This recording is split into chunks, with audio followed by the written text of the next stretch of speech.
ठीक है, तो हमने आपको लास्ट टाइम ये सारी चीजें बताई थी। होम टैब हमारा फिनिश हो चुका है। एक बार आप सारी चीजों को ट्राई करके देख लीजिएगा, किसी ऑप्शन में किसी तरीके का कोई डाउट हो, या फिर जैसे आप जो काम करते हैं ऑफिस में, अगर आप या आपका कोई कलीग एक्सेल पे काम कर रहा है और आपको कोई स्पेसिफिक रिक्वायरमेंट हो, तो वो भी आप बताइएगा। ठीक है, किस तरीके से कि अगर हम ऐसा करना चाहते तो कैसे करेंगे। खैर, अब हम बात करते हैं अपने नए टैब की, और नया टैब है हमारा इंसर्ट टैब। इंसर्ट टैब में होम टैब की तरह ही बहुत सारी चीजें सिमिलर हैं, क्योंकि सॉरी, एमएस वर्ड में भी जो इंसर्ट टैब था वैसे ही सिमिलर चीजें हैं, क्योंकि यहाँ पर भी इंसर्ट टैब का काम अपनी वर्कशीट में कुछ different type of objects insert करना है। फिर चाहे यहाँ पर आपको कोई पिक्चर इंसर्ट करनी हो, शेप इंसर्ट करनी हो, क्लिप आर्ट इंसर्ट करनी हो, वर्ड आर्ट इंसर्ट करनी हो, या स्मार्ट आर्ट ग्राफिक हो। पर देखा जाए तो एक्सेल में पिक्चर्स पे कोई खास काम किया नहीं जाता है, तो यहाँ पर ज्यादातर करके शेप है, या पिक्चर है, या क्लिप आर्ट है, या स्मार्ट आर्ट ग्राफिक है, या वर्ड आर्ट है, इन सब की जरूरत कम पड़ती है। लेकिन ज्यादातर क्या यूज होते हैं, ज्यादातर यहाँ पर यूज होता है ऑप्शन आपका चार्ट्स का। क्योंकि एक्सेल में जो डेटा हम फीड करते हैं, देखिए वो हमारा स्टैटिस्टिकल डेटा होता है। स्टैटिस्टिकल डेटा यानी जहां पर फिगर्स होते हैं, नंबर्स होते हैं, और वो नंबर अगर एक से ज्यादा वैल्यू किसी पर्टिकुलर पर्सन की दी जा रही है, तो वो वैल्यू वेरी करती है, चेंज होती है। जैसे अगर किसी एम्प्लॉय की 4 महीने की नेट सैलरी ही देख लें, तो एक महीने की सैलरी दूसरे महीने की सैलरी से सेम नहीं होती है, सिमिलर नहीं होती है। अगर किसी एम्प्लॉय की हम अलग अलग मंथ्स की सेल देख लें, तो वो भी सेम नहीं होती है। तो स्टैटिस्टिकल फिगर्स हमेशा अप एंड डाउन होती रहती हैं, और वैल्यूज का अप एंड डाउन होना, अगर आपको उसे एनालिसिस करना है, उसको उसको एनालाइज करना है, और उसके बेसिस पर आपको रिजल्ट्स प्रेडिक्ट करने हैं, या कोई रिपोर्ट बनानी है, या आपको लोगों को बताना है, तो नंबर्स का वेरिएशन अगर आप टेबल के फॉर्म में रीड करते हैं, और तब आप देखते हैं कि किसकी वैल्यू कब बढ़ी कब घटी, या इसमें सबसे कम किसने किया सबसे ज्यादा किसने किया काम, इस तरीके की चीजें अगर आपको करनी है, तो टेबल के रूप में यदि नंबर्स के फॉर्म में वो डेटा लिखा है, तो हमें उस डेटा का एनालिसिस बहुत ज्यादा टाइम कंज्यूम होगा हमारा, और हमें काफी डिफिकल्टी होगी। क्यों? क्योंकि सारा काम हम खुद कर रहे हैं। ये सारी तुलना, ये सब चीजें हमें अपना दिमाग लगाना पड़ रहा है, अपने टाइम के साथ और अपने एफर्ट्स के साथ करना पड़ रहा है। तो ऑब्वियसली ये हमारे लिए टाइम टेकिंग काम हो जाएगा। हाँ, अगर यही हमारा जो स्टैटिस्टिकल डेटा है, इसको हम डायग्राम के रूप में अगर दिखा दें, डायग्राम के फॉर्म में रिप्रेजेंट करें, तो यही डेटा हमारे लिए इजी टू एनालाइज हो जाएगा, और रिजल्ट्स प्रेडिक्शन या रिपोर्ट जनरेशन बहुत ही इजी और बहुत फास्ट हो जाएगा। तो इसीलिए एक्सेल में आपको मिलती है सुविधा चार्ट्स की, और ये सुविधा आप हर जगह उठा पाते हैं। मतलब अगर आप वर्ड में भी चार्ट इंसर्ट करते हैं, तो एक्सेल के थ्रू ही चार्ट इंसर्ट होते हैं। आप पावर पॉइंट में भी करेंगे तो भी, या वर्ड पैड में, या कहीं भी किसी भी एप्लीकेशन में, अगर आपको ये ऑप्शन मिल रहा है चार्ट इंसर्ट करने का, तो ये ऑप्शन आपको मिलता है एक्सेल के चार्ट से ही। यदि आपके कंप्यूटर में एक्सेल नहीं है, तो आप चार्ट नहीं इंसर्ट कर सकते हैं, ना वर्ड में, ना पावर पॉइंट में, ना वर्ड पैड में, कहीं भी नहीं कर सकते हैं। तो खैर, अब अगर हमें चार्ट बनाना है, तो सबसे पहले हमारे पास कुछ डेटा होना चाहिए। तो हम कुछ डेटा यहीं से पिक कर ले रहे हैं, और अपना एक नया हम यहाँ से ले रहे हैं डेटा, इसको हम कॉपी कर रहे हैं, और एक नई वर्कशीट पर हम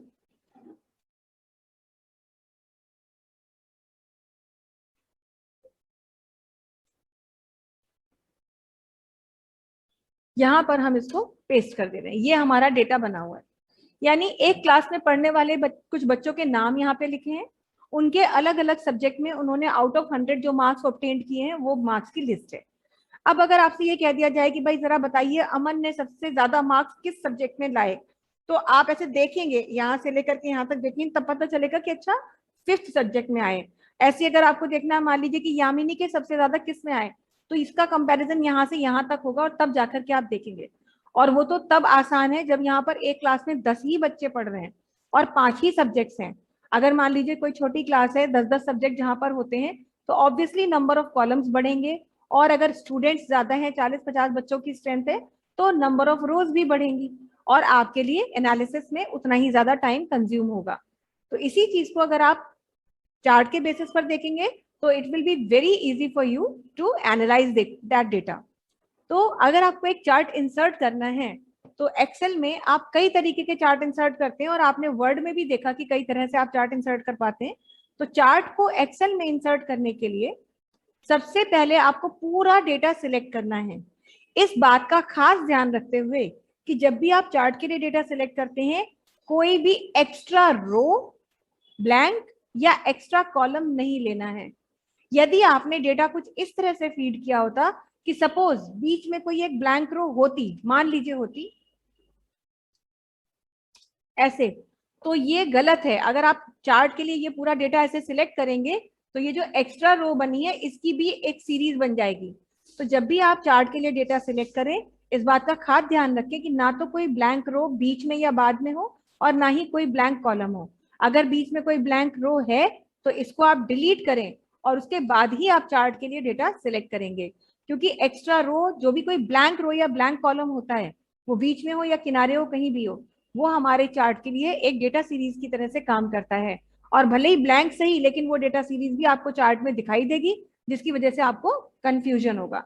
तो कोई भी ब्लैंक रो, सेल, कॉलम हम नहीं सिलेक्ट करेंगे, केवल उतना ही एरिया सिलेक्ट करेंगे जितने में हमारा डेटा फीडेड है।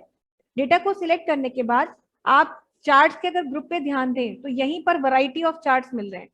कॉलम चार्ट मिल रहे हैं, लाइन चार्ट मिल रहे हैं, पाई मिल रहे हैं, बार मिल रहे हैं, एरिया मिल रहे हैं, स्कैटर मिल रहे हैं, और इसके बाद भी बचे कुचे चार्ट्स अदर चार्ट्स की कैटेगरी में अवेलेबल हैं। तो वैसे तो देखिए, अब ये आपकी अपनी चॉइस होगी कि आपको किस तरह का चार्ट बनाना है, लेकिन एज अ बिगिनर अगर देखा जाए तो हमें तो अभी पता ही नहीं कि किस तरह के चार्ट को किस तरह के डेटा के लिए यूज किया जाता है।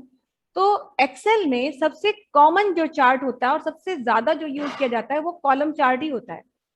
यानी कि कॉलम चार्ट एक ऐसा चार्ट होता है जिसमें आप डेटा सीरीज को कॉलम के रूप में रखते हैं, और कॉलम में भी इसकी कई शेप होती हैं। आप अगर इस बटन पर क्लिक करें तो आपको इस कॉलम में भी कई वैरायटी मिलेंगी।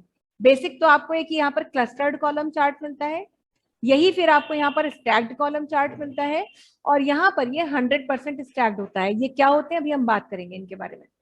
ये सबसे सिंपल, सबसे सरल चार्ट होता है। इसके बाद में यही चार्ट इसी शेप में है लेकिन 3D फॉर्म में मिलेगा। 3D clustered, 3D stacked, 3D 100% stacked and pure 3D chart, एक ये मिल रहा है। अब इसी चार्ट को यहाँ तो देखिए रेक्टेंगुलर शेप है, रेक्टेंगल के फॉर्म में दिख रहे हैं। यही शेप अगर आप बदल दें तो इसे सिलेंडर की शेप में देख सकते हैं। यही चीज आप कोन शेप में भी देख सकते हैं, और सेम चीज को आप पिरामिड की शेप में भी देख सकते हैं। ये सारी वैरायटी जो है वो कॉलम चार्ट की वैरायटी है, क्योंकि यहाँ पर सारी जो डेटा सीरीज है कॉलम में, देख रहे हैं ना, ऊपर बार ऊपर की तरफ जा रही है, तो ऐसे खड़े हुए बार के फॉर्म में दिखाई दे रही है। तो इस तरीके के जितने भी चार्ट्स होते हैं जहां पर डेटा सीरीज कॉलम में रिप्रेजेंट होती है, उन्हें हम कॉलम चार्ट्स कहते हैं। यही डेटा सीरीज यदि रो में प्रेजेंट की जाए, रिप्रेजेंट की जाए, कॉलम की जगह रो में रिप्रेजेंट की जाए, तो यही कॉलम चार्ट की जगह पर आप कौन सा चार्ट बनाएंगे, तब आपको बार चार्ट का यूज करना पड़ेगा। आप ध्यान दें, अगर देखिए यहाँ पर आपका जो है वर्टिकल है और ये आपका जो है हॉरिजॉन्टल है, सब कुछ वही है, सेम वैरायटी है, बस फर्क ये है कि यहाँ रो वाइज डेटा रिप्रेजेंट किया जा रहा है, मतलब रो में दिखाया जा रहा है। बाकी चीजें वही है, यहाँ पर भी वही आपको मिलेगा, क्लस्टर्ड मिलेगा, स्टैक्ड मिलेगा, 100% स्टैक्ड है, फिर 3D फॉर्म में है, सिलेंडर शेप में है, कोन में और पिरामिड में। तो चॉइस हमारी है। जैसे हमने सबसे पहले कहा कि कॉलम चार्ट सबसे कॉमन होता है, और कॉलम में भी सबसे कॉमन चार्ट होता है clustered column chart. Clustered column chart का मतलब ये कि जहां पे डेटा सीरीज अलग अलग क्लस्टर यानी ग्रुप में दिख रही होती है। हर डेटा सीरीज का एक ग्रुप होता है और उस ग्रुप में आप पूरा पूरा डेटा देखते हैं। कैसे देखते हैं, पहले हम इस पर क्लिक कर देंगे, जो हमने सबसे पहले यहाँ डेटा सिलेक्ट किया हुआ है, इस पर हम क्लिक करेंगे, और क्लिक करते ही देखिए जहां भी आपका ये शीट है वहीं पर आपको आपका चार्ट भी दिखने लगा। और ये चार्ट अगर थोड़ा सा हम इस पे पॉइंटर रख के ड्रैग कर रहे हैं, इसको नीचे की तरफ ला रहे हैं ताकि हम अच्छे से इसे देख सकें, तो ये चार्ट हमारा बन गया है। आप चाहें तो चार्ट के साइज को डेटा के हिसाब से एनलार्ज भी कर सकते हैं। जैसे अभी आप देखें तो जो स्टूडेंट्स के नेम है थोड़ा ऐसे डायगनल दिख रहे हैं आप चाहें तो इसकी विड्थ को बढ़ा सकते हैं ताकि डेटा अच्छे से दिखने लगे, चार्ट और अच्छे से क्लियर हमें दिखाई दे। तो चार्ट की विड्थ को बढ़ाने के लिए पॉइंटर को यहाँ किनारे ऐसे रखेंगे, यहाँ पे रखने से कुछ नहीं होगा, यहाँ रखने से कुछ नहीं होगा, ये यहाँ बटन बना हुआ है, यही पॉइंटर रखेंगे, माउस के लेफ्ट बटन को प्रेस करेंगे और बाहर की तरफ ड्रैग करने पर चार्ट की विड्थ बढ़ जाएगी। और साथ ही साथ आप देखें कि अब सारे नाम आपको क्लियरली विजिबल हैं।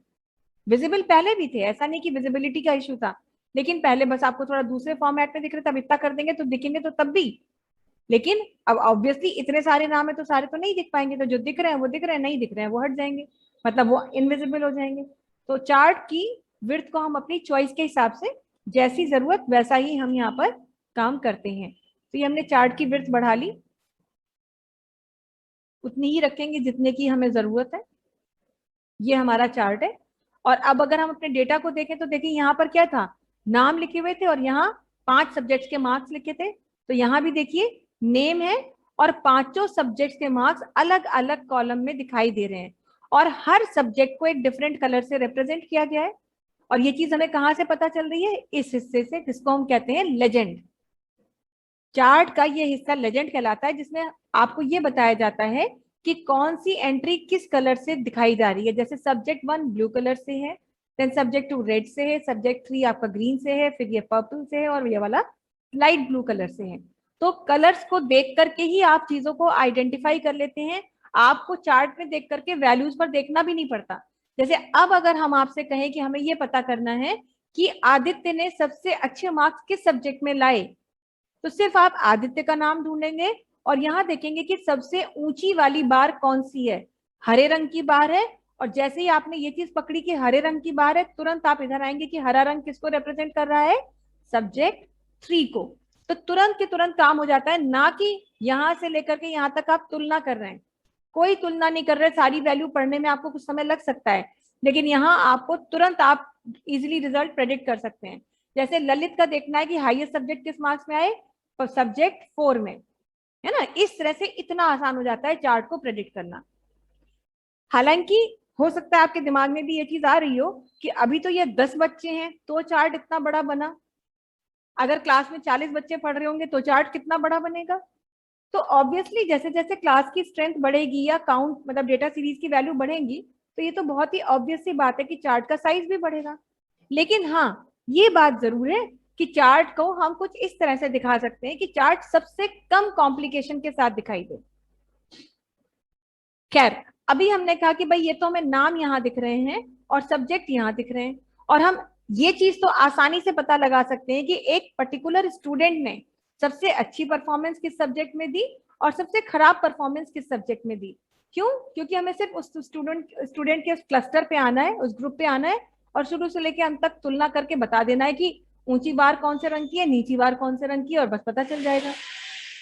लेकिन अगर हमें ये कहा जाए कि ये देख रहे हैं कि सब्जेक्ट 1 में या किसी एक सब्जेक्ट में हाईएस्ट मार्क्स किसके आए, जैसे मान लीजिए यही कह देते हैं कि सब्जेक्ट 1 में सबसे ज्यादा अच्छी परफॉर्मेंस किसकी थी, बेस्ट किसने परफॉर्म किया, तो अब आपको ये देखना होगा कि सब्जेक्ट 1 में आपका ये सब्जेक्ट 1 है, ये वाली बार है, ये तो नीचे हो गई, तो सबसे ऊंची बार नीली वाली कौन सी है, तब आप जाके पता लगा पाएंगे कि भाई इशिता की परफॉर्मेंस बेस्ट परफॉर्मेंस है।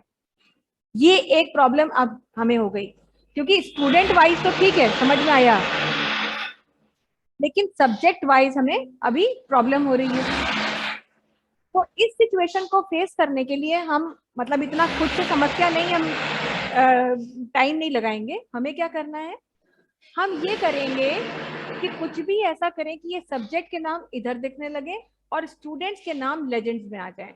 यानी हम एक तरह से कहें तो ट्रांसपोज कर देंगे। क्या ट्रांसपोज कर देंगे? सब्जेक्ट को नेम्स के साथ, बिना अपने ओरिजिनल डेटा के साथ छेड़खानी किए हुए। डेटा के साथ कोई छेड़खानी नहीं करनी है, सिर्फ चार्ट के साथ कुछ ऐसा करेंगे कि सब्जेक्ट यहाँ आ जाएंगे और बच्चों के नाम उधर आ जाएंगे। ये काम करने के लिए करना क्या होगा, आप चार्ट ऑलरेडी सिलेक्टेड रखे ही हैं। जब चार्ट सिलेक्टेड होता है तो उस समय पर देखिए अपने आप एक नया टैब बन जाता है, ग्रुप बन जाता है चार्ट टूल्स, और उसके 3 टैब खुद आते हैं, एक डिजाइन, एक लेआउट और एक फॉर्मेट। देखिए जब चार्ट नहीं सिलेक्टेड है तो ना वो टूल्स दिख रहे हैं ना वो तीनों टैब दिख रहे हैं, लेकिन जैसे ही चार्ट पे क्लिक करते हैं तो वो अपने आप दिखने लगता है। अब अगर आपको चार्ट में लेजेंड को कैटेगरी पे लाना है और कैटेगरी को लेजेंड पे ले जाना है, यानी इसको वाइस वर्सा करना है, तो उसके लिए कहीं कुछ नहीं करना है, सिर्फ आप अपने डिजाइन टैब में रह करके डेटा ग्रुप में आए और यहां से क्या कह दें, switch row to column.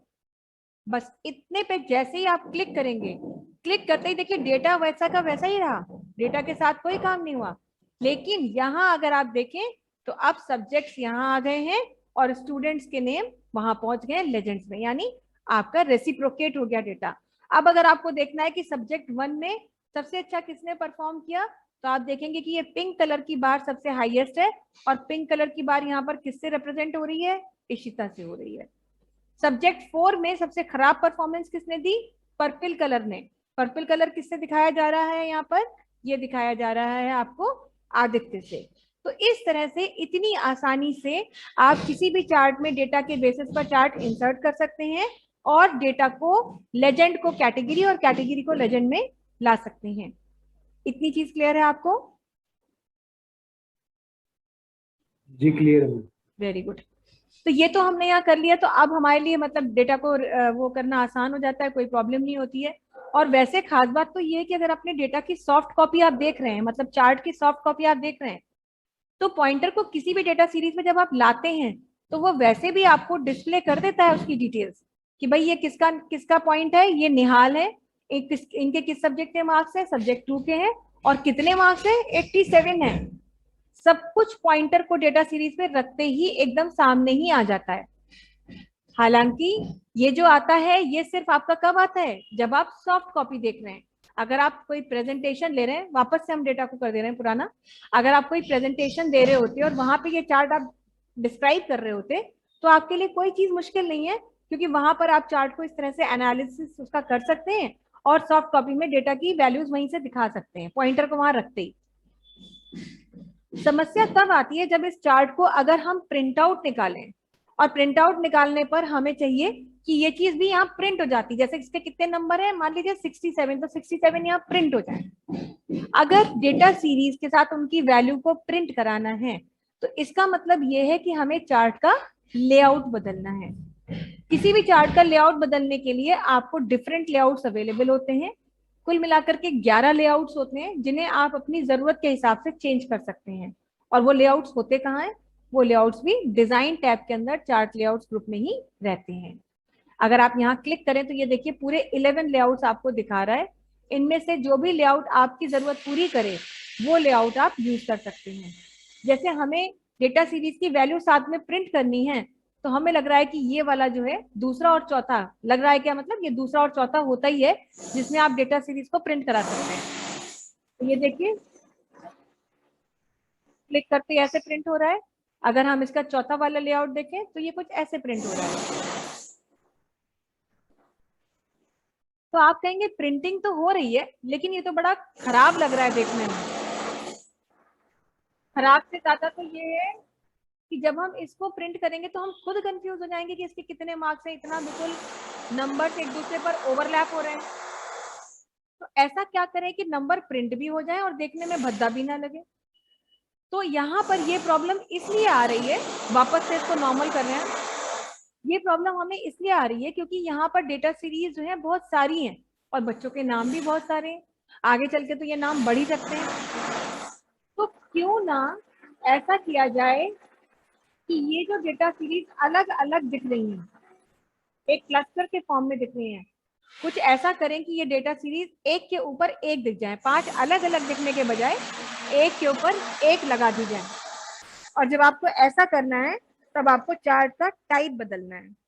Chart का टाइप बदलने के लिए सबसे पहले वहीं डिजाइन टैब में ही रहना है, और सबसे पहला ग्रुप ही है टाइप का, और यहाँ लिखा हुआ है चेंज चार्ट टाइप। क्लिक करेंगे इस पर, और तुरंत एक के ऊपर एक लाने के लिए आपको यहीं पर तुरंत दूसरा मिलता है, ये स्टैक्ड कॉलम चार्ट। इस पर क्लिक करें और ओके कर दें, और अब देखिए आपका चार्ट कितना नीट एंड क्लीन हो गया। अब एक स्टूडेंट के 5 सब्जेक्ट के मार्क्स एक के ऊपर एक आ गए, ये सब्जेक्ट 1 है, 2 है, 3 है, 4 है, 5। इसमें अगर अब आप लेआउट लाते हैं तो वही दूसरे में, ये दूसरा या चौथा में से कोई सा भी ले सकते हैं। सॉरी, ये चौथा है और ये है दूसरा। तो अब इनमें से जो भी आपको पसंद हो लेआउट, अब देखिए अगर आप इसका प्रिंट आउट भी निकालते हैं तो भी बहुत बढ़िया तरीके से चीजों को आप बता सकते हैं, और अभी आप बच्चों के नाम और भी ऐड हो जाए तो भी आपको कोई प्रॉब्लम नहीं होगी, क्योंकि आपका जो चार्ट है वो बहुत हौच पौच नहीं दिखाई देगा। तो इस तरीके से आप लेआउट लेते हैं, सारी लेआउट है आप ट्राई करके देख सकते हैं। हाँ, अगर आपसे ये कह दिया जाए जैसे कि मान लीजिए कल को ये चार्ट हम किसी प्रेजेंटेशन में यूज करें तो टेबल तो यहीं रह जाएगी और चार्ट वहां जाएगा, चार्ट थोड़ी ना, अगर हम चार्ट इंसर्ट करते हैं तो टेबल थोड़ी आती है, टेबल तो एक्सेल में रहती है। पर आप चाहते हैं कि जब चार्ट दिखे तो टेबल भी दिखे। तो कई बार क्या करते हैं लोग, पावर पॉइंट में अगर उन्हें चार्ट इंसर्ट करना है तो वो चार्ट की मतलब वो टेबल वहां भी बनाते हैं और एक्सेल में बना के उस टेबल के बेसिस पर चार्ट क्रिएट करते हैं। पर आपको ऐसा कुछ नहीं करना है। यहीं पर आइए लेआउट में, और आपको इसके लिए यहाँ पर 5वें नंबर का लेआउट नंबर 5 इसे मिलता है। ये देखिए आपका चार्ट भी आ जाएगा और उसकी टेबल भी वहीं पे आ जाएगी। टेबल वहां भी है लेकिन यहाँ भी आ जाएगी। तो इस तरह से अपनी जरूरत के अकॉर्डिंग आप चार्ट को इंसर्ट करते हैं। अब आपने कहा कि मैं, हाँ जब हमें पूछता है हाँ तो हम उसमें ये लिखेंगे कि चार्ट लेआउट में जाकर 5वें नंबर का चार्ट, ये लिखेंगे। हाँ, अगर उन्होंने ये कहा कि चार्ट की टेबल भी इंसर्ट करनी है तो आप ये कहेंगे कि डिजाइन टैब पर क्लिक करेंगे, चार्ट लेआउट ग्रुप में लेआउट नंबर 5 पर क्लिक करेंगे। पहले लिखेंगे चार्ट सिलेक्ट करें, डिजाइन टैब पर क्लिक करें और चार्ट लेआउट ग्रुप के लेआउट नंबर 5 पर क्लिक करें। बस ये 3 स्टेप मतलब ये जो लेआउट है, लेआउट नंबर 2, लेआउट नंबर 4, 5, हाँ हाँ ये कॉमन रहता है, इसी नंबर पर रहता है सब में। हाँ हाँ, ये फिक्स है, ये फिक्स होता है। ठीक है। अब मान लीजिए हमने कहा कि हमें एक स्टूडेंट का नाम बढ़ाना है, क्लास में एक बच्चा रह गया गलती से, हमें उसका नाम बढ़ाना है। तो कभी भी चार्ट में अपडेशन किया जा सकता है। अब यहाँ पर हम नाम लिख दे रहे हैं, सपोज उस स्टूडेंट का नाम है राज। तो यहाँ पर हमने नाम फीड कर दिया और उनके मार्क्स डाल दिए, ये डाल दिया। तो देखेंगे कि क्या चार्ट में वो नाम आया? चार्ट में तो वो नाम नहीं आया। क्यों नहीं आया? क्या? क्योंकि चार्ट में नाम तो तब आएगा जब आप चार्ट को अपडेट करेंगे। तो चार्ट को अपडेट करने के लिए चार्ट सिलेक्ट करेंगे और फिर डिजाइन टैब में ही आएंगे। और यहाँ पर एक आपको ग्रुप मिलता है जो डेटा वाला, इसमें आपको एक ऑप्शन मिलता है सिलेक्ट डेटा। सिलेक्ट डेटा के ऑप्शन पर क्लिक करें तो देखिए अभी आपका डेटा इतना दिख रहा है। आपको यहाँ कुछ नहीं करना, ये विंडो खुली है, इसे खुले रहने दीजिए। बस यहाँ पर आप अपना अब वो एक्स्ट्रा जो रो थी उसे भी सिलेक्ट कर लें और यहाँ से सिर्फ आपको ओके करना है। ओके करते ही देखिए यहाँ पर वो नया नाम भी अपडेट हो जाएगा। तो इस तरीके से कोई भी चार्ट आप बनाते हैं, चार्ट को जरूरत के हिसाब से इंसर्ट करते हैं। अब हम इसको फिर से सबसे सिंपल चार्ट कर दे रहे हैं, पहला तरीका जो था हमारा। और अब इसमें अगर हम शेप बदलना चाहते हैं तो हम इसी को यहाँ से देखिए कॉलम में ही हम ले रहे हैं। तो कॉलम में आप इसको 3D चार्ट भी दिखा सकते थे। 3D पे क्लिक करें तो ये 3D ऐसे दिखेगा। प्योर 3D चार्ट देखना है तो प्योर 3D चार्ट ऐसा दिखाई देगा। अभी आपने इसका कह दिया कि इसकी वैल्यू भी दिखाओ तो इसमें साथ में वैल्यूज ऐसे दिखाई देंगी, है ना। आपको मतलब 3D तो देखना है लेकिन शेप चेंज करनी है तो आप ये सिलेंडर शेप ले लीजिए। ये सिलेंडर शेप में चार्ट्स आ गए। ये कोन शेप में चार्ट चाहिए तो कोन शेप में चार्ट आ जाएंगे आपके।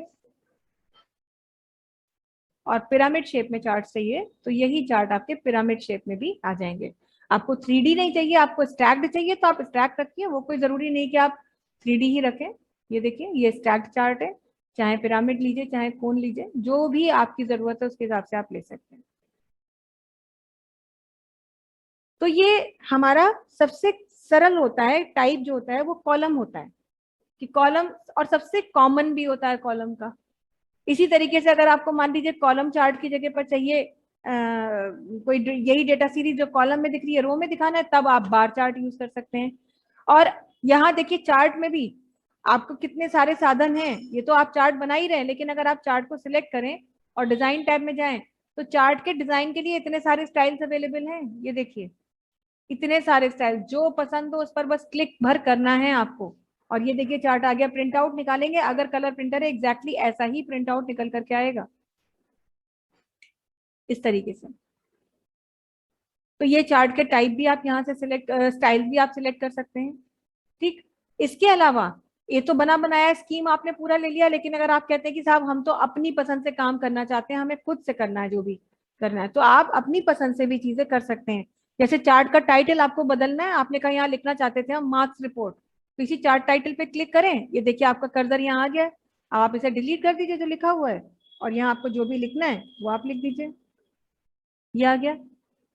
आपने कहा कि हमको ये जो बैकग्राउंड है इसकी खुद चेंज करनी है, तो किसी भी हिस्से की बैकग्राउंड चेंज करनी है, इसकी बैकग्राउंड चेंज करनी है, यहीं पे पॉइंटर रखिए, राइट क्लिक करिए और राइट क्लिक करने पर आपको सबसे लास्ट में ऑप्शन मिलता है फॉर्मेट चार्ट एरिया।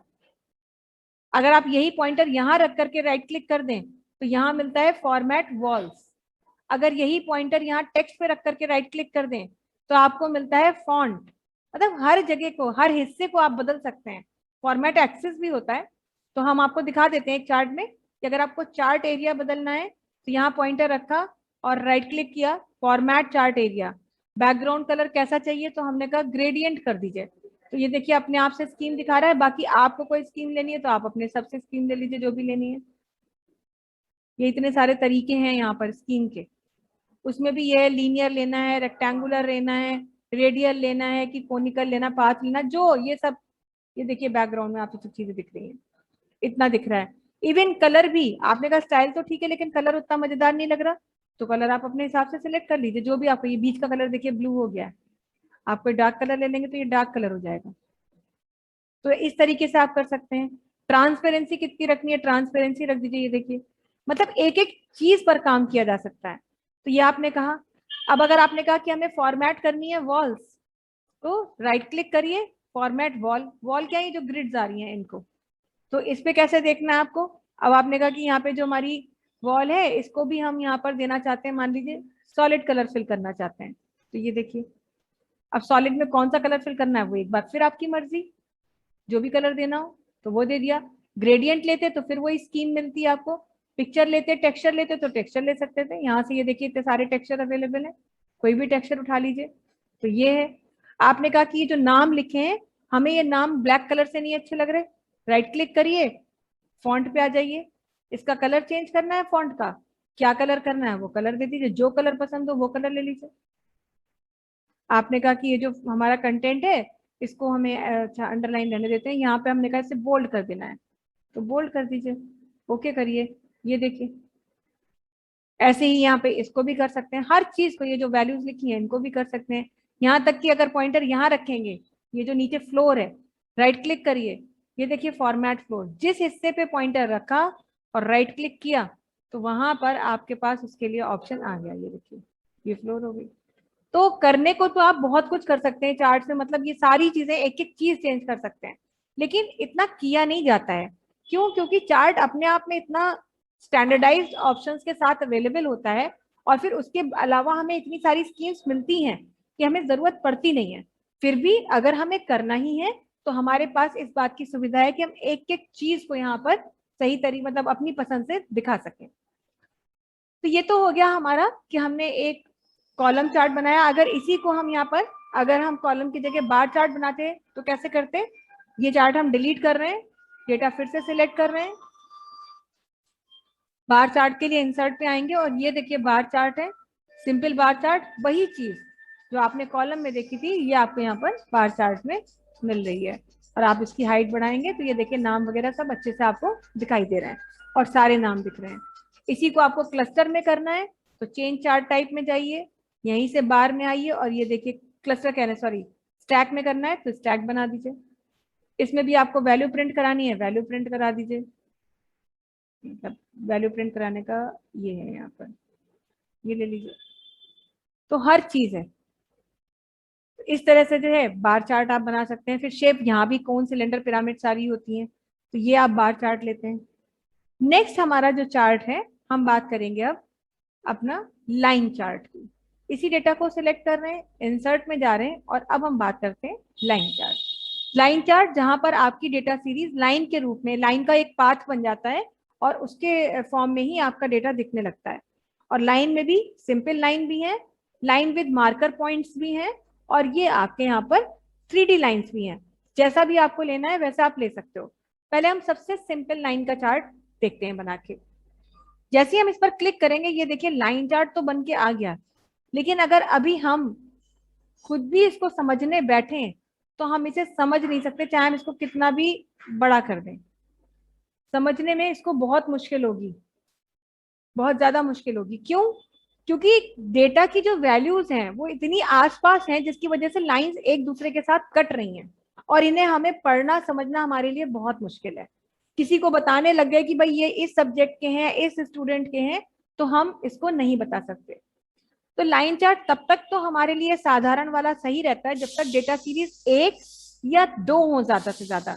जैसे अगर हमने इस चार्ट को हम डिलीट कर रहे हैं, अभी हमने केवल ये 2 सब्जेक्ट से 2 स्टूडेंट्स के नाम सेलेक्ट किए और इसके बेसिस पर अगर हम ये लाइन चार्ट ले रहे हैं तब तो ठीक है, तब तो कोई प्रॉब्लम नहीं है, समझना हमारे लिए मुश्किल नहीं है कि भाई नमन का है ये और ये अमन का है, और नंबर की वेरिएशन भी थी, काफी फर्क है नंबरों में, तो लाइनें भी एक दूसरे को टच भी नहीं कर रही हैं, अलग अलग से ही निकल गई, तो पता चल गया भाई ये सब्जेक्ट 1 के नंबर है, ये 2 में इसने कम किया, फिर 3 में और बढ़िया किया, 4 में थोड़ा स्टेबल रहा, 5 में उसने बेस्ट परफॉर्मेंस दी, इन्होंने 1 में दी थी, फिर 2 में तो बेस्ट किया, फिर 3 में और गिरे, 4 में और गिरे और 5 में बिल्कुल ही गिर गए। तो ऐसे 1 या 2 डेटा सीरीज या ज्यादा से ज्यादा 3 डेटा सीरीज तक तो सिंपल लाइन चार्ट तब तक तो ठीक रहता है जब तक वैल्यूज में वेरिएशन होता है, लेकिन जब वैल्यूज बहुत आसपास होती हैं, जैसे अब हमने देखा, तो वो लाइन से एक दूसरे को कट करने लगती हैं। ऐसी सिचुएशन में हम क्या करेंगे, हम सिंपल लाइन चार्ट नहीं बनाएंगे, बल्कि हम क्या बनाएंगे, हम कोशिश करेंगे कि पहले लाइन विद मार्कर पॉइंट बना के देखें। क्यों? क्योंकि मार्कर पॉइंट्स में कम से कम हमें ये तो पता चलेगा कि उतार चढ़ाव कहाँ कहाँ किस पॉइंट से हो रहा है, क्योंकि साधारण लाइन में तो ये पता ही नहीं चलता है कहाँ वैल्यू बढ़ रही है कहाँ वैल्यू घट रही है। तो मार्कर पॉइंट्स पे भी किया, तो मार्कर तो बन गए, पॉइंट्स तो देखिए बन गए, ये दिख रहा है यहाँ से ये कम हुआ, फिर ये और कम हुआ या बढ़ा, लेकिन अभी भी वो प्रॉब्लम तो हमारी जस की तस बनी हुई है कि भाई पूरी लाइन से एक दूसरे को कट कर रही है। तो हमेशा ध्यान रखिए कि अगर आप लाइन चार्ट बनाना चाहते हैं, डेटा सीरीज काफी सारी हैं और आपको पता है कि वैल्यू में वेरिएशन तो हैं, लेकिन इतना भी नहीं कि हजारों का फर्क हो, 2 4 10 20 का फर्क है, तो ऐसी सिचुएशन में आप, और बनाना लाइन ही चार्ट है, तो लाइन चार्ट तो बनाएं, लेकिन फिर सिंपल लाइन चार्ट ना बनाएं, भले ही आपका प्लेन हो या मार्कर वाला हो, आप बनाएं कौन सा चार्ट, आप बनाएं मार्कर्स का स्टैक्ड या प्लेन का भी स्टैक्ड। स्टैक्ड लाइन चार्ट बनाने से आपकी सारी प्रॉब्लम सॉल्व हो जाएगी। आपको क्या करना है, आपको इस पर क्लिक करना है और ये देखिए अब आपका लाइन चार्ट एकदम रिफाइंड मैनर में आ गया। अब हर स्टूडेंट के मार्क्स आपको अलग अलग दिख रहे हैं। तो स्टैक के फॉर्म में चीजें जब दिखती हैं तो देखिए हर सब्जेक्ट का एक स्टैक बन गया, जैसे अब ये अमन के सब्जेक्ट 1 के नंबर, 2 के, 3 के, 4 के, 5 के, ऐसे ही दूसरे स्टूडेंट के 1 2 3 4 5, ऐसे ही 1 2 3 4 5 आप देख सकते हैं। तो इतना आसान हो जाता है समझना और किसी को भी उस चार्ट के बेसिस पर वैल्यू को समझाना। तो ये चीज है, आप लाइन चार्ट बनाइए। आपने कहा हमें 3D चार्ट बनाना है, तो 3D चार्ट के लिए आपके पास लाइन में वैरायटी तो है ऐसे 3D की, और स्टैक्ड ही होती है, ये देखिए। पर अब यही जाहिर सी बात है कि समझना आपको है कि चीजें आप कैसे दिखाना चाहते हैं। यहाँ पर भी है वैल्यूज, अगर आप प्रिंट कराना चाहें तो ये वैल्यू कुछ इस तरह से प्रिंट होंगी, माने आप कितनी भी कोशिश कर लें, अगर ये देखिए टेबल इसमें भी 5 नंबर का लेआउट है, अब तो आप चार्ट को बिल्कुल ना समझ पाए। तो ऐसा नहीं है कि हर तरीके के चार्ट के लिए हर तरह का डेटा अप्रोप्रिएट होता है, डेटा कैसा है और उसके आधार पे चार्ट कैसा होगा, ये यूजर को समझना बहुत जरूरी है। क्योंकि देखिए चार्ट को बनाना या उसमें कलाकारी दिखाना कोई बहुत बड़ी बात नहीं है, हमको आपको सबको फॉर्मेटिंग आती है, और जब हम फॉर्मेटिंग सीखते हैं तो फॉर्मेटिंग में अच्छे से अच्छी चीजें हम कर लेते हैं, लेकिन मुद्दा यहाँ पर सुंदरता दिखाने का नहीं है चार्ट की, कि वो कितना ब्यूटीफुली आपने दिखाया है। मुद्दा यहाँ पर मेन होता है कि आप चीजों को कितने सरल तरीके से समझा सकते हैं। आपका बॉस अगर आपके साथ बैठा है और वो कोई चार्ट देख रहा है और उसने चार्ट के अगेंस्ट 4 सवाल कर दिए, इसका मतलब आपने एक अच्छा चार्ट नहीं बनाया। क्यों? क्योंकि अच्छे चार्ट अगर बनाया होता तो उनको आपसे कोई सवाल करने की जरूरत पड़ती नहीं, आपने बहुत ही इजी वे में, मतलब ऐसा बनाया होता कि आसानी से ही उसको समझ लिया जाता, उनको उसे पूछने के लिए दिक्कत ना होती। तो आपको इस बात पर हमेशा मेन फोकस रखना होता है कि चार्ट कौन सा बनेगा, इसमें कोई ये डिसीजन हमेशा उसका होता है जो डेटा प्रिपेयर कर रहा होता है। क्यों? क्योंकि वही डेटा को सबसे अच्छे तरीके से दिखाना चाहता है, तो डेटा में बेस्ट मैनर में दिखे, इस एजेंडा और ऑब्जेक्टिव के साथ ही चार्ट बनाए जाते हैं। तो खैर ये हमने देखा अभी लाइन चार्ट, और हमने देखा यहाँ पर अपना कॉलम चार्ट और बार चार्ट। इसी तरीके से आपका एक एरिया चार्ट भी होता है। एरिया चार्ट और लाइन चार्ट जैसे अभी हमने आपको बताया, दोनों में यही चीज है कि अगर 1 2 डेटा सीरीज हैं तब तो आप सिंपल एरिया चार्ट भी बिल्कुल वैसे ही ले सकते हैं जैसे अभी हमने लिया था, ये देखिए। पर एरिया चार्ट में भी प्रॉब्लम वही होती है कि अगर कोई ऐसी वैल्यू है जो बड़ी है और वो दूसरी डेटा सीरीज की है, तो दूसरी डेटा सीरीज पहली डेटा सीरीज को ओवरलैप करती है, जिसकी वजह से कई बार क्या होता है पीछे की वैल्यू छुप जाती है। जैसे अब हम यहाँ पर सेकेंड स्टूडेंट के तो पूरे डेटा देख पा रहे हैं कि भाई नमन के ये हिंदी के मतलब फर्स्ट सब्जेक्ट के मार्क्स हैं, ये सेकंड के हैं, थर्ड के, फोर्थ के, फिफ्थ के हैं। लेकिन अमन के फर्स्ट के ये सेकंड, वो तो कहिए इतना था कि यहाँ पे दिख रहा है। अगर मान लीजिए उसके सब्जेक्ट नंबर इतने कम होते, इससे कम होते, तो ये पीछे कहीं छुप गया होता। तो एरिया चार्ट के साथ भी ये लिमिटेशन है कि अगर डेटा सीरीज एक से ज्यादा है तो आप क्या करें, एरिया चार्ट बनाइए, कोई प्रॉब्लम नहीं अगर कहा गया है, मगर फिर आप कौन सा चार्ट बनाएं, एरिया में स्टैक्ड चार्ट बनाएं, तब आप डेटा को प्रॉपर तरीके से दिखा सकते हैं, भले ही 3D में बनाए चाहे ऐसे बनाए। तो ये आपका एरिया चार्ट होता है। हालांकि ये सब चार्ट हम तब यूज करते हैं जब हमसे कोई कहता है कि ऐसा करिए आप, नहीं तो हम इसको नहीं यूज करते हैं। तब ये तो तब हम मतलब बनाने के लिए कि भाई हमसे कहा जाए, या हमें लगता है कि पूरा फ्रीडम हमारे ही ऊपर है, डिसीजन भी हम ही को लेना है और हम चीजों को अच्छे से समझा सकते हैं, तब हम इसको लेते हैं। तो देखिए एरिया चार्ट में अब आपको यहाँ पर ये सब चीजें अच्छे से दिखाई भी दे रही हैं। यहाँ तक कि अगर आप चाहें तो इनके भी आपको डिफरेंट लेआउट्स मिलते हैं। ये देखिए यहाँ पर तो ये लाइन से भी पता चल रहा है कि कहाँ कहाँ क्या वैल्यू का वेरिएशन कहाँ पर हुआ। इस तरीके से ये कई सारी वैरायटी हैं आपके यहाँ पर, जो भी आपको पसंद हो वो आप यहाँ से ले सकते हैं। ये देखिए अलग अलग तरीके से आप चार्ट को दिखा सकते हैं। तो किसी भी तरीके का डेटा हो, कैसा भी डेटा हो, कॉलम चार्ट बनाने में, फिर कॉलम में चाहे कौन सिलेंडर पिरामिड बनाइए, बार चार्ट बनाने में उसमें भी चाहे कौन सिलेंडर पिरामिड बनाइए, लाइन चार्ट बनाने में और एरिया चार्ट बनाने में आपको कोई प्रॉब्लम नहीं होगी, क्योंकि ये किसी भी तरीके के डेटा पे काम करते हैं। थोड़ी सावधानी और कुछ चीजों का ध्यान रख के आप आराम से इनमें से किसी भी तरीके का चार्ट बना सकते हैं। क्लियर है आपको इतना? जी क्लियर। ओके। पर कुछ डेटा ऐसे होते हैं, या कहें कि कुछ चार्ट ऐसे होते हैं जिनमें डेटा को हम मतलब किसी भी तरीके के चार्ट में नहीं दिखा सकते। जैसे अब यहां से हम 5 बच्चों के नाम लिए ले रहे हैं क्योंकि बहुत ज्यादा हो जाएंगे। ये हमारे पास 5 स्टूडेंट्स का डेटा है, और अक्सर हमने लोगों को इस तरीके का चार्ट भी बनाते हुए देखा है कई जगह पर, जिसको हम क्या कहते हैं, पाई चार्ट। पाई चार्ट जो 2D पाई भी है और 3D पाई है, एक सिंपल पाई है और एक एक्सप्लोडेड पाई है। सिंपल पाई चार्ट पे ही अभी बात करते हैं। पाई चार्ट पे क्लिक किया तो देखिए यहाँ पर आपको ये अमन के रिकॉर्ड दिख गया पूरा, जबकि बच्चे कितने हैं, बच्चे तो 5 हैं, बाकी के स्टूडेंट्स आए नहीं, केवल अमन का नाम आया और अमन के हर सब्जेक्ट के मार्क्स आए। अब जैसे अगर हमें पता है कि भाई अमन के फर्स्ट सब्जेक्ट में इतने, सेकंड में इतने, थर्ड में इतने, फोर्थ में इतने, फिफ्थ में इतने, तो ये पाई चार्ट करता क्या है, पाई जो वर्ड है ये पीस से बना है, स्लाइस से बना है ना। तो पाई चार्ट क्या करता है कि जैसे टोटल इनका टोटल कितना है, 500 है, मतलब मैक्सिमम मार्क्स 500 है जो हमें पता है। तो अगर टोटल मार्क्स 500 हैं तो अमन को फर्स्ट सब्जेक्ट में, उसने फर्स्ट सब्जेक्ट से कितना परसेंट कवर किया, सेकेंड सब्जेक्ट से कितना परसेंट कवर किया, ये देखिए पॉइंटर को पाई पे रखते ही पता चल जाएगा। भाई अमन के मार्क्स है, सब्जेक्ट 1 के मार्क्स है तो 85, लेकिन उसने टोटल मार्क्स का कितना परसेंट कवर किया है, 19% कवर किया। सब्जेक्ट 2 से कितना परसेंट कवर किया, 18। सब्जेक्ट 3 से कितना किया, 20। 4 से कितना किया, 20। और 5 से कितना किया है उसने, 22% कवर किया है। तो अगर आपको ये देखना हो यहाँ पर कि परसेंटेज वाइज हाईएस्ट परसेंट उसने किस सब्जेक्ट से कवर की, तो वो भी आप यहाँ पर देख सकते हैं किसी भी स्टूडेंट की। हालांकि समस्या यहाँ एक बहुत बड़ी है, वो ये है कि अमन के ही नंबर दिख रहे हैं, बाकी किसी बच्चे के मार्क्स दिख ही नहीं रहे। तो हो सकता है कि हम डेटा को रो कॉलम वाला काम करके देख ले तो शायद हमें सारे सब बच्चों के मार्क्स दिखने लगे। तो कोई बात नहीं है, हमारे पास ऑप्शन है switch row to column, chart selected है ही, बस क्लिक करें और यहाँ देखिए सब बच्चों के नाम दिखने लगे। लेकिन अब सब बच्चों के नाम अगर दिख रहे हैं तो कौन से सब्जेक्ट के दिख रहे हैं, केवल एक सब्जेक्ट के दिख रहे हैं। क्यों?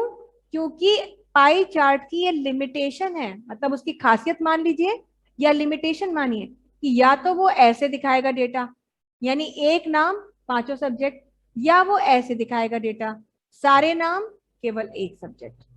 वो कभी ऐसा कर ही नहीं सकता कि यहां से यहां तक पूरा डेटा दिखा दे, यहां से यहां तक तो छोड़िए वो इतना भी नहीं दिखा पाएगा। तो अब अगर आप इस चार्ट को देखें तो आपसे जैसे कहा जाए कि सब्जेक्ट 1 है और मान लीजिए हमें 50 बच्चे हैं, तो 500 मार्क्स हो गए। तो अमन ने कितना परसेंट कवर किया है? 24%। इसने कितना किया है? इसने कितना किया? इसने कितना किया? इसने कितना किया? तो ऐसे जो है परसेंटेज वाइज भी ये एनालाइज करके आपको देता है रिजल्ट, और साथ ही साथ आपको यहाँ पे ये काम भी इस तरह से हो जाता है।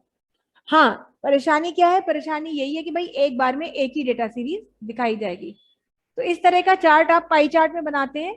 कैसे और बन सकता है? ये तो मार्क्स की बात हो गई। जैसे मान लीजिए हमने कह दिया होता कि यहाँ पे हमारे पास 3 सिटीज हैं, कुछ सिटीज के नाम लिखे हुए हैं यहाँ पे। एक सिटी तो हमने अपनी लखनऊ ही ले ली, एक मान लीजिए हमने कानपुर ले लिया, और एक सपोज हमने गोरखपुर ले लिया। और यहाँ पर हमने कुछ क्राइटेरिया डाल दिए कि भाई यहाँ पर जो है लखनऊ का क्राइम, और यहाँ पर डाल दिया मान लीजिए करप्शन, और यहाँ डाल दिया मान लीजिए वायलेंस। ऐसे कुछ भी हमने अपने क्राइटेरिया डाली हैं अलग अलग शहरों में। तो हमने कहा भाई अगर 100% है, तीनों शहरों में 100% है, तो लखनऊ में कितना परसेंट क्राइम है? तो ऐसे ही अंदाजा लगा देते हैं, कुछ भी मनगढ़ंत फिगर्स हम डाल रहे हैं। तो हमने कहा मान लीजिए लखनऊ में 100% का सपोज 50% तो लखनऊ में ही है, ऐसे मान लेते हैं। कानपुर में मान लीजिए हमने कहा 20% कानपुर में, और 30% जो बचा वो हमारा कहाँ है? वो गोरखपुर में। ऐसे ही करप्शन की बात करें तो करप्शन तो मुझे लगता है पता नहीं बड़ा शहर है या कुछ भी, 75% करप्शन यहीं पर है, 10% या 20% मान लीजिए यहाँ पर है, और बाकी का बचा 5% यहाँ पर है। वायलेंस तो मान लीजिए वायलेंस हमने कहा यहाँ पर अभी उतनी नहीं है, यहाँ 25% ही वायलेंस है। कानपुर में वायलेंस जो है मान लीजिए 40% है, और 35% यहाँ पर है। ऐसे कुछ भी हमने अपनी फिगर डाल दी। तो ये डेटा आपको दिखाना है, तो आप इसको बेस्ट किससे दिखा सकते हैं? पाई चार्ट से। अब हम 3D पाई ले रहे हैं, ये देखिए। तो अब ये है कि एक बार में एक ही शहर दिखेगा, और अगर सारे शहर देखने हैं तो एक बार में एक ही चीज दिखेगी। तो आपने कहा भाई क्राइम देख लिया है। अब ऐसे ही अगर हम चाहते हैं कि क्राइम की तरह ही हमको यहाँ पर करप्शन का भी दिखे, तो कोई प्रॉब्लम नहीं है। तब हम क्या करेंगे? फिर से नए सिरे से डेटा सिलेक्ट करेंगे, सारी सिटी एक साथ सिलेक्ट कर लेंगे, कीबोर्ड से कंट्रोल की दबाएंगे और करप्शन वाला एरिया सिलेक्ट करेंगे ऐसे, और फिर इंसर्ट पाई, और जो भी चार्ट लेना है ये ले लीजिए। तो तुमने वैरायटी के लिए सिर्फ ले लिया ऐसे। ये देखिए, ये यहाँ पर आपको करप्शन का भी मिल गया। ऐसे ही अगर मान लीजिए अब हमको यहाँ पर वो भी चाहिए तीसरा वायलेंस का, तो वायलेंस के लिए भी ले लेंगे वही, सारी सिटी सिलेक्ट कीजिए, वायलेंस कंट्रोल दबा करके सिलेक्ट कीजिए, इंसर्ट कीजिए, पाई कीजिए, और ये लीजिए वायलेंस का चार्ट भी बन करके आ गया। तो अलग अलग सिटीज का तो आप ऐसे दिखा सकते हैं, आपके पास ये एक तरीका है कि आप इन चीजों को ऐसे दिखा सकते हैं। लेकिन अगर आपसे ये कह दिया जाए कि भाई सब एक साथ ही दिखाने, तो पाई चार्ट से ये संभव नहीं है, पाई से ये नहीं हो सकता। और अगर मान लीजिए कह दिया जाए कि नहीं साहब दिखाना तो पाई से ही है, ये कौन सी बात है कि पाई से नहीं हो सकता, हम तो पाई से ही देखना चाहते हैं। तो ऐसी सिचुएशन में आपको पाई से तो काम नहीं हो पाएगा, वो तो इम्पॉसिबल ही है। लेकिन हाँ, एक ऐसा चार्ट आप बना सकते हैं जो देखने में काफी हद तक पाई चार्ट जैसा ही लगता है, काफी हद तक। बस क्या मैम है? अगर हाँ जी। इस पे हम लोग वैल्यू भी रखना चाहें? हाँ, तो वैल्यू भी रख सकते हैं, आप सिलेक्ट करें, ये लीजिए वैल्यू, ऐसे दिखानी है, ऐसे दिखानी है, कैसे भी दिखानी है, लेआउट है ना यहाँ पर। तो हम लोग पहले से वो दिमाग में रखना पड़ेगा लेआउट नंबर इसका, हाँ, वो हर तो एक आप फाइल देखिए दिमाग में नहीं रखना पड़ता, जब आप यहाँ लेआउट पे ध्यान दें तो देखिए वो खुद ही दिखाता है कि ये ऐसा लगेगा, ये ऐसा आएगा, ये ऐसा आएगा, तो वो अपने कि हिसाब वहाँ से है। नंबर में लिखने के लिए वहाँ तो वो हाँ, नहीं तो फिर आप ये मत लिखिए ना कि लेआउट नंबर, अगर आप मान लीजिए भूल ही गए कि कौन से नंबर का लेआउट है, तो आपको नंबर लिखने की जरूरत नहीं। आप कहिए चार्ट लेआउट ग्रुप में जाकर के जो भी डिजायर्ड की हिंदी जो भी होगी, कि वो डिजायर्ड लेआउट सिलेक्ट करें, बस डिजायर्ड लेआउट पे क्लिक करें। जरूरी नहीं है आप लेआउट नंबर पे नंबर भी लिखें, वांछित लेआउट पर क्लिक करें। अगर एग्जैक्ट हिंदी आप लिखे तो ये होगा कि डिजायर्ड लेआउट पर क्लिक जैसे करें। वो अगर ये कहे हम्म। कि हम एक डेटा बनाए, हम्म। उसका प्रिंट उसका चार्ट डेटा के साथ प्रिंट कराने का कमांड दीजिए, मतलब कैसे कराएंगे ऐसे? हाँ तो तो कुछ तो भी नहीं। हम डिजायर्ड ही लिखेंगे? तब तो पर्टिकुलर लिखना पड़ेगा ना कि। हाँ जाहिर सी बात है, फिर तो आप ये लिखेंगे ना कि डेटा सिलेक्ट करें, शीट में डेटा को सिलेक्ट करें। भाई अगर आपको इस चार्ट का प्रिंट आउट निकालना है मान लीजिए, तो आपको चार्ट को सिलेक्ट नहीं करना होता है, डेटा सिलेक्ट करें। डेटा अब डेटा सिलेक्ट करें, प्रिंट कमांड पर जाएं, फिर यहाँ से क्या कहेंगे, यहाँ से प्रिंट व्हाट सिलेक्शन पर आए, ये हम लास्ट में बताएंगे आपको, और फिर प्रीव्यू पर आए तो आपको ये यहाँ पे दिखाएगा। लेकिन अभी क्या है कि इसने ये चीज करी है, हम ऐसे पूरा इतना एरिया ही सिलेक्ट कर लेते हैं ऐसे। नहीं नहीं, हाँ ये सवाल नहीं था। ये था कि जैसे अभी आपने बताया ना कि एक चार्ट तैयार करते हैं, उसके नीचे डेटा भी शो करे।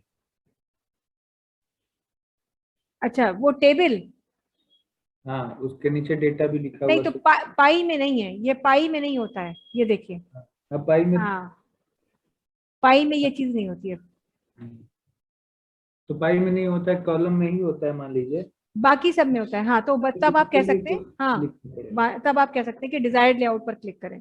अच्छा, तभी जरूरी नहीं है कि, डिजायर्ड। हाँ बिल्कुल, डिजायर्ड का मतलब ये कि जो आपको चाहिए उस पर क्लिक करें।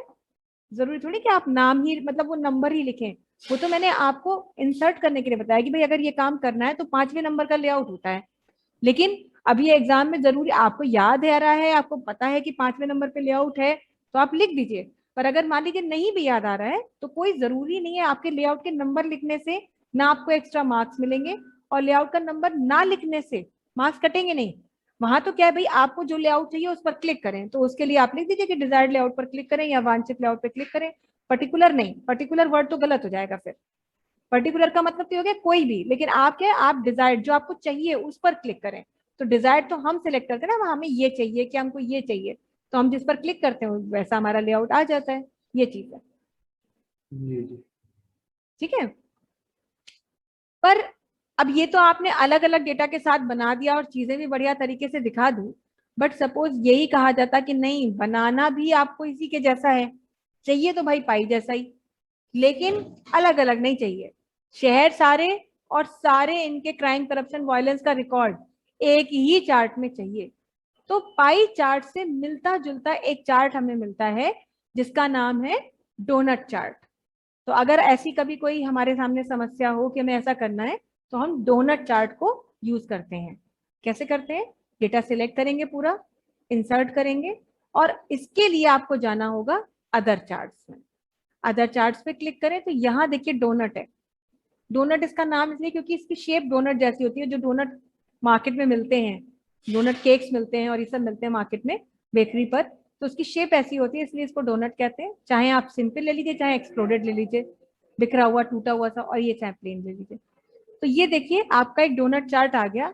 हालांकि जब डोनट चार्ट बिल्कुल अपने सरल रूप में होता है, मतलब सबसे सिंपलेस्ट फॉर्म में होता है, तो वो थोड़ा सा मुश्किल होता है समझना कि कहाँ क्या चीज आ रही है। देखिए यहाँ पे कुछ दिख नहीं रहा कि कहाँ वैल्यू क्या बदल रही है। तो इसको कुछ ऐसी फॉर्म में हम बदल दें कि ये समझने में आसान हो जाए। तो इसके लिए एक स्टाइल हम ऐसा ले लेते हैं, इतने सारे स्टाइल है, इनमें से एक ऐसा स्टाइल ले लेंगे कि डोनट को समझना हमारे लिए आसान हो जाएगा। तो ये यहाँ पर स्टाइल है, ये तो अभी तो ये वाला चल रहा है, आप ये ले सकते हैं। तो देखिए बॉर्डर लाइन वगैरह दिखने लगी, पता तो चल रहा है कि कहाँ वेरिएशन कहाँ से हो रहा है। तो एक ये है, या फिर ये ले लीजिए जहां पर कम से कम बॉर्डर लाइन आपको दिखाई दे। अब देखिए सब चीजें बढ़िया से दिख रही हैं। अब चल, ये डोनट चार्ट दिखता कैसे, ये चार्ट अंदर से बाहर की तरफ चलता है। अंदर से बाहर की तरफ मतलब पहली डेटा सीरीज सबसे अंदर यानी लखनऊ सबसे अंदर, उसके बाहर कानपुर, उसके बाहर गोरखपुर, और क्राइम नीले रंग से, करप्शन रेड कलर से, और वायलेंस ग्रीन कलर से दिख रही है। तो ये लखनऊ का क्राइम है, ये लखनऊ का करप्शन है, और ये लखनऊ की वायलेंस है। ये कानपुर का क्राइम, कानपुर का करप्शन, कानपुर की वायलेंस। आगे नेक्स्ट गोरखपुर का क्राइम, गोरखपुर का करप्शन, और गोरखपुर की वायलेंस। इस तरह से आप डोनट चार्ट का भी यूज कर सकते हैं। ऑप्शन यहाँ पर भी वही है, प्रिंटिंग आपको करानी है आप प्रिंट करा लो, जो भी है। ये आपको कुल मिलाकर के कुछ यहाँ पे 7 तरह के वो मिलते हैं, जो आपको अच्छा लगे वो आप यहाँ से ले लीजिए। ये सब है। तो ये डोनट चार्ट होता है आपका। इसी बाद में नेक्स्ट हम बात करते हैं कि कुछ और तरीके के, मतलब डोनट के साथ में ये लिमिटेशन नहीं होती है, आप कितनी भी डेटा सीरीज दिखाएं आपको कोई प्रॉब्लम नहीं होगी, लेकिन पाई के साथ ये लिमिटेशन होती है। तो अगर मान लीजिए कहा जाए कि भाई पाई की तरह आपको चार्ट बनाना है मल्टीपल डेटा सीरीज, तो आप बना ही नहीं सकते, वो तो पॉसिबल ही नहीं है, एक ही डेटा सीरीज ही दिखाएगा, आप चाहे कुछ भी कर डालें। लेकिन पाई जैसा चार्ट अगर आपको बनाना है तो उसकी जगह आप डोनट को बना सकते हैं।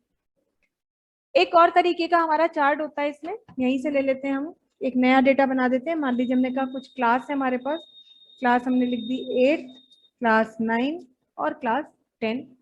कुछ सब्जेक्ट्स लिख लिए यहाँ पे, एक ले लिया हमने क्राफ्ट, एक ले लिया SUPW और एक ले लिया हमने म्यूजिक। हर क्लास में 50-50 बच्चे पढ़ते हैं और ये सब्जेक्ट ऑप्शनल है, बच्चों से कहा जाता है कि जो बच्चा क्राफ्ट लेना चाहे वो क्राफ्ट ले लेगा।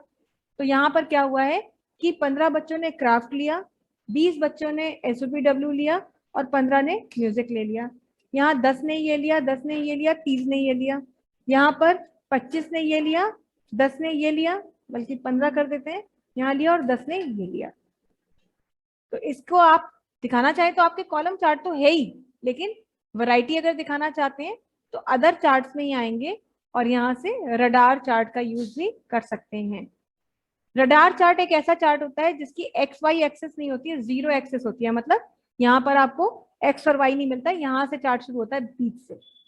और देखिए अगर आप देखें तो ये क्राफ्ट है, SUPW और म्यूजिक है, और 3 क्लासेस हमारी जो है वो यहाँ पर दिख रही हैं। ये हमने क्लास 7 लिखा हुआ है, क्लास 8 है ये, है ना, 8, 9, 10। तो क्लास 8 नीले रंग से, क्लास 9 रेड कलर से और क्लास 10 ग्रीन कलर से। तो क्लास 8 का क्राफ्ट, क्लास 9 के क्राफ्ट के बच्चे, और सॉरी क्लास 8 के क्राफ्ट के बच्चे और क्लास 10 के क्राफ्ट के बच्चे। ऐसे ही यहाँ पर आए तो क्लास 8 के SUPW के बच्चे, क्लास 9 के SUPW के बच्चे ये रेड कलर से, और क्लास 10 के SUPW के बच्चे। इसी तरह से अगर म्यूजिक में आए तो क्लास 8 के म्यूजिक के स्टूडेंट्स, क्लास 9 के म्यूजिक के स्टूडेंट्स और क्लास 10 के म्यूजिक के स्टूडेंट्स। अगर आप एक क्लास और बढ़ा देते हैं यहाँ पर, मान लीजिए हमने कहा कि 11th का भी ले लीजिए, और यहाँ पे हमने कहा 20, 10, 20, सपोज ये लिया, तो इसका हम चार्ट एरिया चेंज करेंगे, डिजाइन टैब में ही आएंगे और यहाँ से सिलेक्ट डेटा पे जाएंगे और एक सब्जेक्ट और यहाँ ये एक क्लास और ले लेंगे और ओके करेंगे। तो देखिए अपने आप ही एक कलर और बढ़ गया, है ना, पर्पल कलर भी आ गया। तो अच्छा, इधर है, इसको देखते कैसे हैं? जैसे मान लीजिए म्यूजिक का हाँ जो, जरा वो डाटा पे ले आइए थोड़ा सा हाँ रुकिए। हाँ जैसे म्यूजिक का है मान लीजिए रेड वाला क्लास 9th का हम लोग हाँ, देख रहे हैं। तो क्लास 9 का आपको क्या देखना है, म्यूजिक देखना है। हाँ, हाँ तो क्लास तो 9 कौन से म्यूजिक कलर में, से है, रेड कलर से। हाँ और म्यूजिक कहाँ दिख रहा है, ये दिख रहा है, तो ये है क्लास 9। जी। यहाँ से ऐसे तो देखिएगा। उसमें देखिए जो जो वैल्यू है वो हाँ 5 से बढ़ के 10 तक ही ऊपर जो ये दिख रहा है ना, 5 to 10 फिर 15 फिर 20, हाँ, ये तो डिफरेंस, 10 के बीच में ही ये आ रहा है, बाकी सब नीचे है, तो इसको कैसे जानेंगे? नहीं नहीं नीचे नहीं है, देखिए क्या है कि ये जो डिफरेंस, ये जो सीरीज का आ रहा है ना, 5-5 का दिखा रहा है। अब देखिए मान लीजिए क्लास 9 का म्यूजिक अगर हम देखें तो कितने स्टूडेंट्स हैं, 30 स्टूडेंट्स हैं, है ना। तो यहाँ 30 जी। कहाँ है, सबसे ऊपर है, ये देखिए सबसे ऊपर ही है। अभी क्लास 8 का हम बात कर लेते हैं। क्लास 8 का मान लीजिए क्राफ्ट 15 बच्चे हैं क्लास 8 के क्राफ्ट में, क्लास 8 नीले रंग से है, ये देखिए 15 पे ही आ रहा है ये डिफरेंस 5-5 का है। आप चाहें तो ये डिफरेंस चेंज कर सकते हैं, जैसे ये 5 का दिख रहा है, आपने कहा मैं 10-10 का डिफरेंस दिखाओ, तो वो भी कर सकते हैं। उसके लिए क्या करना पड़ेगा, आप यहाँ से कहाँ आएंगे, अब इसके लिए आपको आना पड़ेगा लेआउट में। लेआउट में आएंगे और आपको क्या चेंज करना है, आपको ये वैल्यूज चेंज करनी है। तो वैल्यूज चेंज करने के लिए हम यहाँ से लेजेंड पे तो नहीं जाने की जरूरत है, नहीं, एक्सेस पे आएंगे, ये प्राइमरी वर्टिकल एक्सेस पे आएंगे और यहाँ पर इसको चेंज करने के लिए शो एक्सेस इन बिलियंस मिलियंस, ये है, ये नहीं, की जरूरत नहीं है। इसी पर हम राइट क्लिक कर दें यहीं पर और format, format, change chart type,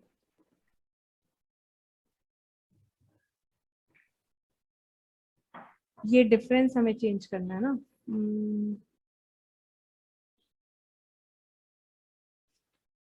layout में ही रहेंगे, लेजेंड यहीं पर ऑप्शन आता है, रिसेट टू ये डेटा लेबल्स।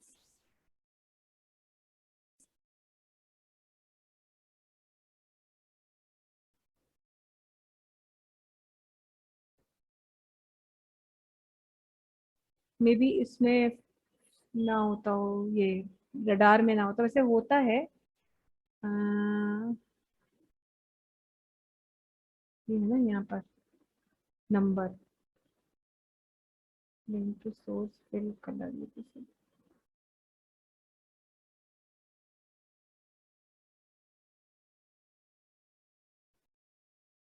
Minimum maximum. हाँ ठीक है, इसकी जरूरत नहीं है यहाँ पर। ये देखिए यहाँ लिखा हुआ है लॉगरिथमिक स्केल, यहाँ पर हम आए और ये इनका 5,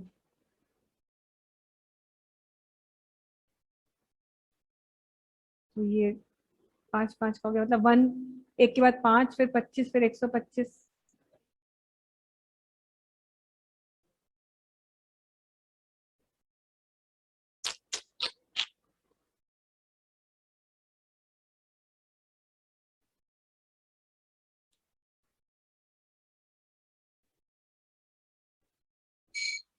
यदि हम डिफरेंस भी कहीं से देते हैं, डिफॉल्ट एक्सेस,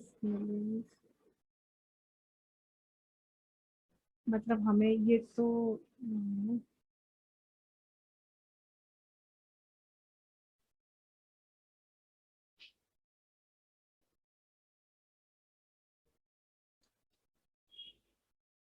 अगर इसको 10 कहते हैं, ये मैम ये है तो इससे ये नीचे वाले लॉगरिथमिक स्केल के आगे बेस लिखा है, उसी में 5 का डिफरेंस है, इसी को बढ़ाने नहीं पे शायद होता नहीं है। नहीं नहीं, वो तो 5 तब हो रहा है जब ये तो हमने किया ही था, ये तो बाय डिफॉल्ट 10 था, ये तो 10 था यहाँ पर,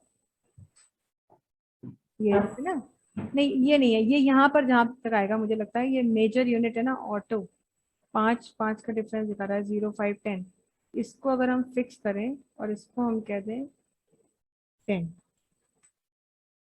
और इसको भी हम फिक्स करें, ये देखिए हाँ ठीक है, अब आ रहा है, यहाँ से करते हैं हम ये, तो ये देखिए अब ये अपने आप 10 20 30 का डिफरेंस।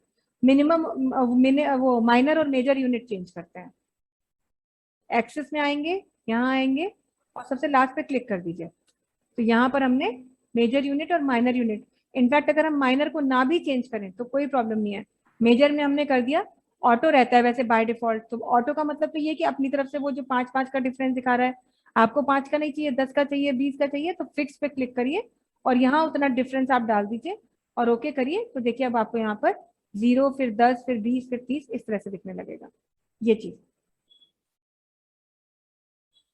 ठीक है, क्लियर है ये चीज। जी मैम। तो ये सारे चार्ट्स हैं, इस तरीके के चार्ट से हम इंसर्ट करते हैं, तो हमने column chart, cone chart, cylinder chart, pyramid chart insert करना सीखा, फिर हमने बार चार्ट देखा, फिर हम उसमें भी कोन, सिलेंडर, पिरामिड किया, फिर हमने यहाँ पे वो आपका पाई चार्ट देखा, एरिया चार्ट देखा, रडार चार्ट देखा, डोनट चार्ट देखा, ये सारे चार्ट, और लाइन चार्ट, ये सारे चार्ट एक बार आप यूं ही किसी भी डेटा पर बना करके देख लीजिएगा, अगर किसी तरीके के डेटा में कोई प्रॉब्लम है तो बताइएगा, नहीं तो अगली बार जो हम अपनी क्लास करेंगे, अगली बार वाली क्लास हमारी बहुत इंपॉर्टेंट है, क्योंकि उसमें हम आपको हाइपर लिंक वगैरह इंसर्ट करना, हेडर फुटर इंसर्ट करना, ये सारी चीजें बताएंगे, और साथ ही साथ हम बताएंगे पाइवट टेबल बनाना एक्सेल में। ये सब मेन चीजें हैं जो हम अगली बार, हम ये चार्ट भी बहुत इंपॉर्टेंट है, पर चार्ट तो खैर आप एक बार वर्ड में पढ़ भी चुके थे, लेकिन अगली बार जो है बहुत इंपॉर्टेंट ऑप्शन हम करेंगे, तो इतना मीनवाइल आप प्रैक्टिस कर लीजिएगा, कोई प्रॉब्लम होगी तो उसको जरूर डिस्कस करिएगा, नहीं तो फिर हम नेक्स्ट टाइम पर अपने नए टॉपिक के साथ स्टार्ट करेंगे। ठीक है संगम जी, ठीक है, तो चलिए आज के लिए इतना ही रखते हैं, टेक केयर। धन्यवाद, नमस्ते।